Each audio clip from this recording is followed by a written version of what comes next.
We did. We live in a very fast-paced world, always running from one thing to the next. We're too absorbed with everyday responsibilities that we often forget what an extraordinary place we live in. We're too busy to realize that nothing lasts forever, and before we know it, everything is fleeting by. Wabi-sabi, an ancient Japanese worldview, teaches us to remember the important things and to find beauty in the simplicity of everyday life. To begin, it's important to define wabi and sabi separately. Wabi used to mean sad, desolate, and lonely, but now means tranquil, simple, and to be one with nature. It also means unmaterialistic. Someone described as wabi is someone who is content with what they have and not worried about consuming more things. Sabi translates to the bloom of time or to grow old. Many people fear growing older, but there's a certain beauty in it. Wisdom and experiences can only be obtained with the passing of a great deal of time. Sabi is the appreciation of old, withered, faded things that used to shine, sparkle, and luster. This barn is an example of sabi. Although it's an ancient Japanese worldview, we see it often in American culture. Many people buy old homes for their charm and character, and when sabi can't be found, it will be created. However, true sabi can't be created within a matter of hours, but must happen authentically on its own, such as this worn-down fence. It wasn't built this way, but has aged over time. Together, the two words even have more meaning. It began in 15th century Japan, when delicate, ornate gold dishware for tea ceremonies was replaced with clay and wood utensils. This led to the concept of simplicity, a fundamental aspect of wabi-sabi. Many people steer away from simple because it has a negative connotation. However, wabi-sabi teaches us to include only what is important. More information only creates clutter and confusion. Too much detail and the message is lost in the muddle of information. This picture of a flower is quite simple. There are no distracting elements, and it is easy to identify the emphasis of the photo. Wabi-sabi is rooted in Japanese culture and adopts a holistic worldview. It focuses on impermanence, such as this flower, humility, asymmetry, and imperfection. On the contrary, the West, like the United States, adopts a Hellenistic worldview. We focus on youth, beauty, symmetry, and perfection. Anytime you turn on the TV, you'll see a commercial for a product for younger-looking skin, shinier hair, and whiter teeth. Needless to say, we spend a significant amount of time worrying about our appearance. Unfortunately, what we don't realize is that beauty is fleeting, a fundamental aspect to understanding wabi-sabi. For example, the sunset will be gone in just a matter of minutes. While we are caught in the whirlwind of looking perfect, important things are passing us by. Wabi-sabi teaches us a lot about appreciating imperfections, like changing leaves that fall to the ground and wither away, or a field of sunflowers that are vibrant and strong all summer, but wilt once the summer is gone. Although transient, these things are beautiful. Wabi-sabi has had a huge inspiration in the world of design, specifically interior design. Many people are designing their homes, like this one, with simplicity and modesty in mind. Name brands, store-bought decorations, clean-cut finishes, and cookie-cutter designs are no longer the way to decorate your home. These things are now being replaced with flea market finds, aged wood, exposed stone and brick, mementos from family vacations, and family heirlooms. For example, this picture of my grandpa's antique Leica camera and books are items that have authentically aged with time, and these things express the idea of wabi-sabi.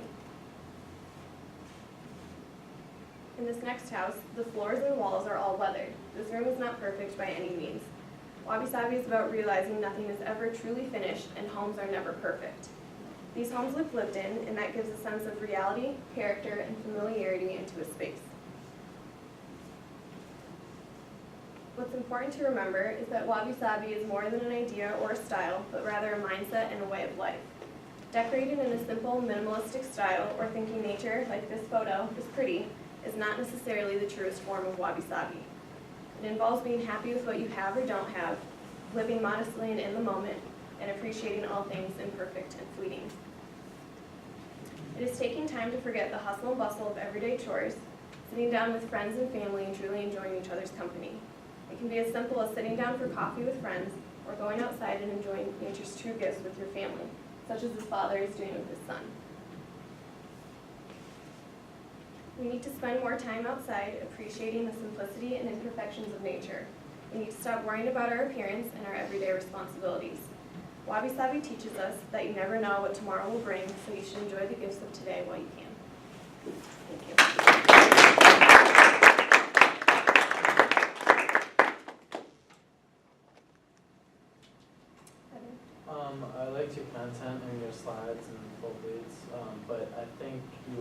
reading or handing out cards most of the time, and it was hard to engage the audience. Okay. Maggie? I thought your content, like what you were saying, was really good. It just sounded like you kind of, I know that this is all information you've researched. It kind of just sounded like you took it from a book and you're just kind of reading like the story to us, which isn't bad, but I think you want to engage the audience a little bit more and really like bring it back to your pictures a little bit more. Okay. You want to put that in slide sorter view for us so that we can look at all of those, the beautiful slides. You pulled the lower, yeah, that one worked too, good.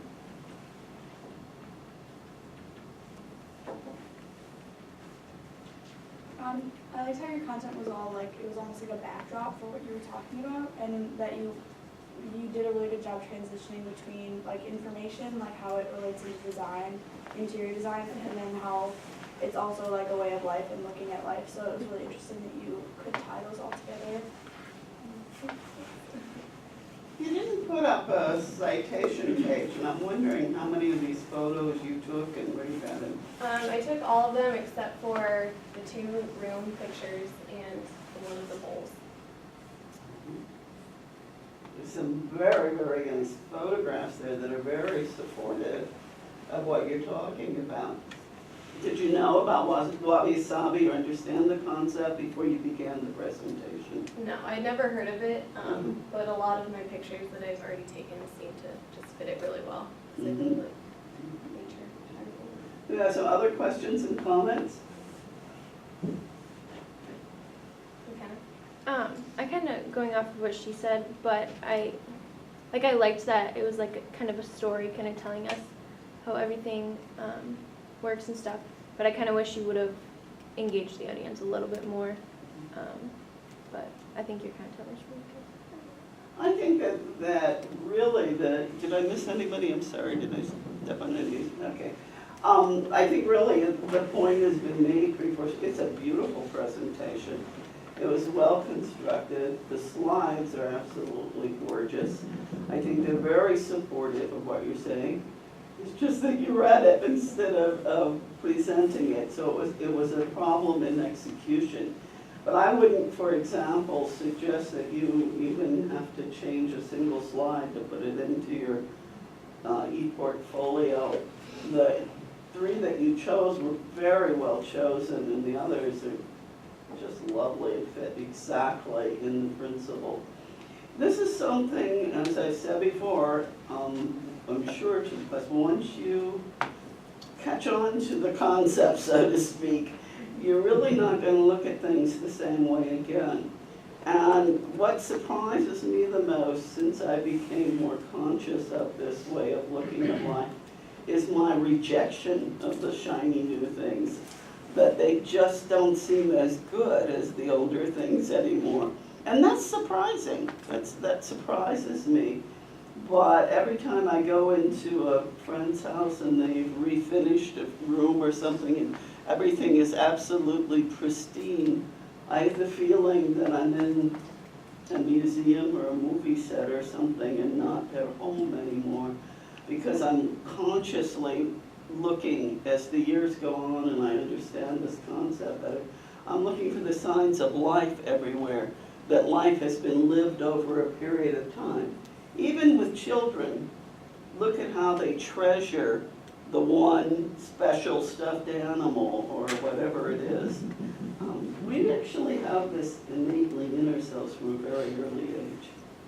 Thank you very much.